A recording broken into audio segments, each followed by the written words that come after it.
What kind of things can I actually carry on this bike? Is it difficult to control when it's loaded? How much does it cost? And who is this bike really for? This is the Omnium Cargo Classic, and these are some of the questions that I'm gonna be answering on this video. I'm Francisco from Bicycle Picnic. Let's get into it. The frame set. This is the Omnium Cargo Classic, the most basic version of the Cargos and the least expensive too, selling at 1,140 euros frame set only and 2,360 euros for the complete bike.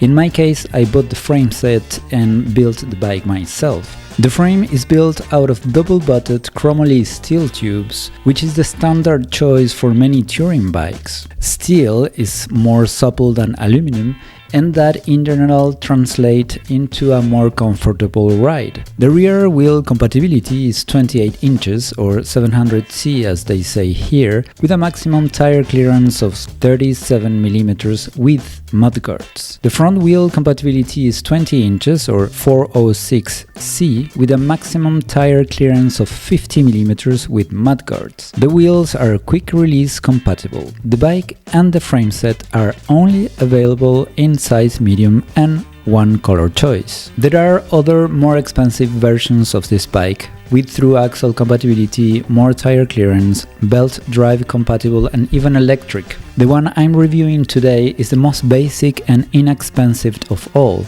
the Omnium Cargo Classic. Price comparison. This is how much I spent on my build. Only a few components are second-hand and the rest is all brand new. The components are middle range, good quality price ratio, and in terms of the drivetrain is very simple but functional. More details on the build in a minute. As you can see here, I paid 1,681 euros.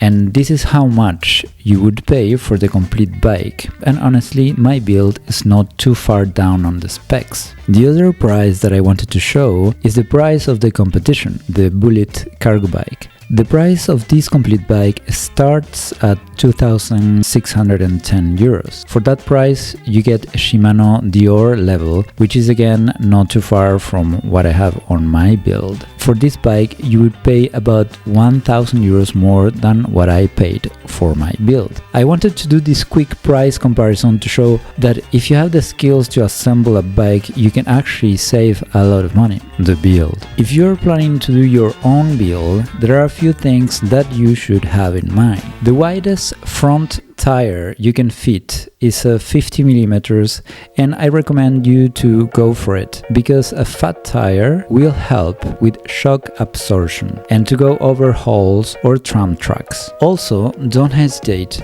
to put an anti-puncture tire because having a flat while your bike is loaded is really not fun. The bike has been designed for a 1x drivetrain, so there isn't a cable stopper and a cable guides for the front derailleur. If you want to put a front derailleur, you can buy an adapter clamp, or even easier, you can get a front pull side swing derailleur that doesn't require a cable stopper nor a cable guide. This is what I did on my Surly Bridge Club. The housing goes directly on the derailleur. My drivetrain is a 1x9. This range of gears is wide enough for me to get about the city, loaded or unloaded. The crank is a 1x10 with narrow wide teeth design that helps to keep the chain in place. The 10-speed chain ring is a tiny bit narrower than the 9-speed one, but it works perfectly with the 9-speed chain and all the other 9-speed components. The entry-level Shimano hydraulic brakes have been performing really well over these 3 years of heavy use. I can literally brake with one finger, even if I'm loaded and no matter the weather conditions. A good kickstand is very important to keep your bike stable when parking, especially if the bike is loaded. This is the Ursus Jumbo and it works very well. The Ergon grips are amazingly comfortable and the horns really help to get some leverage on the climbs. The weight. The bike is of course heavier than a normal bike. My build weighs about 22 kilos, which is not too far from a touring bike. A steel touring bike equipped with racks and mudguards can weigh 15 to 18 kilos. And maybe this is just me, but when I see 22 kilos on the scale, I'm kind of surprised because I really feel like the bike is lighter than that. When the bike is not loaded, it feels light and fast. The size and the fit. This model of the Cargo comes only in medium size. According to what they say on their website, it can fit riders from 1.7 to 1.9 meters. According to my experience though, I'm 1 meter 83 and I put the bars at the maximum height with an 80mm stem and a 25mm raised bar, and I fit fine, but I don't feel there is much room for somebody much bigger than me. 1 meter 90 rider might feel a little bit tight, I think, especially if you spend long periods on the bike. On the other hand, my girlfriend is 1 meter and 65 centimeters tall and she fits pretty well. So I personally would translate this to between 1 meter and 65 to 1 meter and 85. Transport capacity. The transport capacity in terms of weight is 175 kilos, including the rider's weight. I weigh about 75 kilos, so I can carry about 100 kilos on the bike. And honestly, I don't think I've never carried that much weight. I think the maximum I carry when I go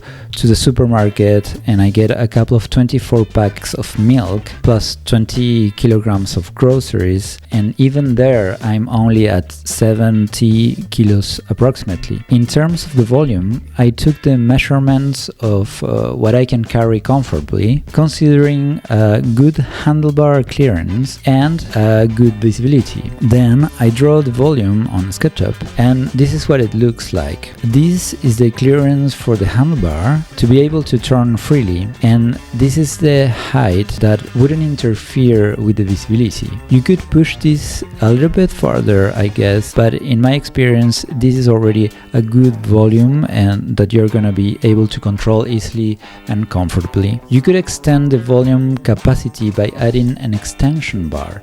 You can increase the length of the platform by about 15 centimeters. The handling. The bike is not very different from a normal bike. There is a learning process, but it is very quick. In my case, it lasted only for a few minutes. Much easier to get used to than the Bullet, in my opinion. The bike doesn't feel heavy or sluggish. It's actually a really fun bike to ride unloaded, and it feels reactive and fast. I really love that. After a few days of riding it, I was completely familiarized with the proportion, and I could perfectly calculate how to take tricky turns. Once you get used to it, the bike is actually very easy to handle.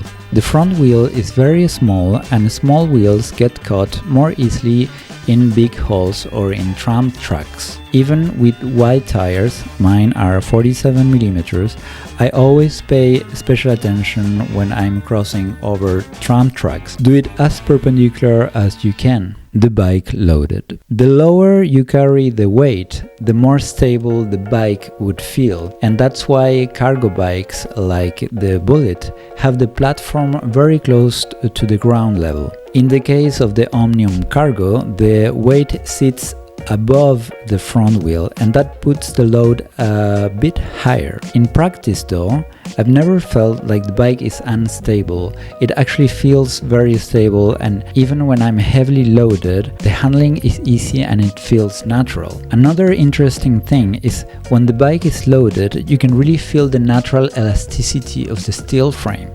The bike becomes surprisingly supple when absorbing shocks, and still stiff on the parts of the frame that transfer power, so it feels efficient and comfortable at the same time. Conclusions. I don't think this bike is ideal for professional delivery people. First, because for professional deliveries, we are relying mostly on electric bikes nowadays, and also because even if the volume the Omnium can carry is quite impressive, it's still less than a bike with a lower platform, like the Bullet for example. Also, for a very heavy load, I think it does make a a difference to have the center of gravity lower, closer to the ground. In the case of carrying a baby or a child, I think this is probably not the ideal bike, although they do sell an adapter for attaching a child seat, but I feel like the child would be rather exposed. See, for instance, the Bullet